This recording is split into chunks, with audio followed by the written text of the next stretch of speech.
جو قتل کر کے مسلمانوں کا مال چھینتے ہیں، یہ جو ڈکیتی کرتے ہیں، ان کے لیے یہ چھوٹا سا میسج کہ کبھی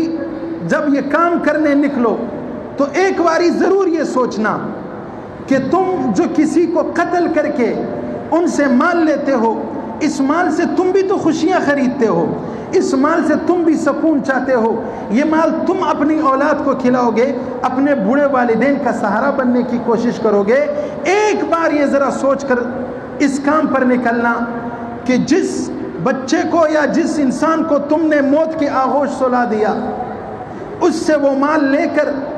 تم اپنے جسم کو پروان چڑھاتے ہو، تم کسی بہن کو بیوہ کر کے اپنی بیوی کو خوشیاں دینا چاہتے ہو، تم کسی بچے کو داغ یتیمی دے کر اپنے بچوں کو خوش کرتے ہو۔ کیا کبھی تم نے یہ سوچا ہے کہ جب تم اپنے والدین کا سہارا بننے کے لیے کسی دوسرے کے بڑھاپے کے سہارے کو توڑ دیتے ہو، کسی ماں کے لخت جگر کو تم ابدی موت کی نیند سلا دیتے ہو،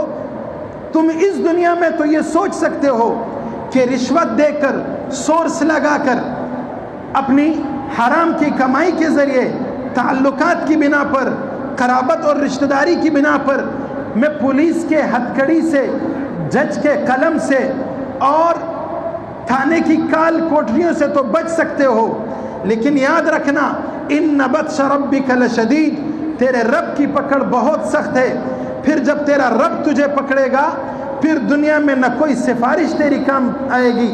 نہ تیری رشوت کام آئے گی، نہ تیری رشتہ داری کام آئے گی، نہ تیرا یہ سورس کام آئے گا، نہ تیرے یہ دوست کام آئیں گے۔ پھر تیرے کو جو اللہ نے پکڑ لیا وہ دنیا میں بھی تجھے ذلت دے گا، وہ آخرت میں تیرے لیے ان رسوائیوں کو، ان آگ کو کہ جن کا تصور ممکن نہیں ہے، وہ ٹھکانہ تیرے لیے بنا ہے۔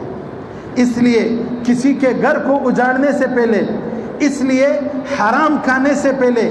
اس لیے رشوت لینے سے پہلے، اس لیے رشوت دینے سے پہلے سوچو اس بات پر کہ یہ جو منافع میں لا رہا ہوں، جو میرے جسم کو لگ رہا ہے، جو میرے بچے کا خون اور گوشت بڑھا رہا ہے، جو میری بیوی کھا رہی ہے، کیا اس کے ثمرات اچھے نکلیں گے یا برے؟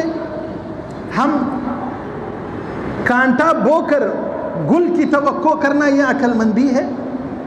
کسی کو تپڑ مار کر اس سے عزت لینا یہ عقل مندی ہے؟ ایسا ممکن ہی نہیں ہے۔ جو کاشت کیا ہے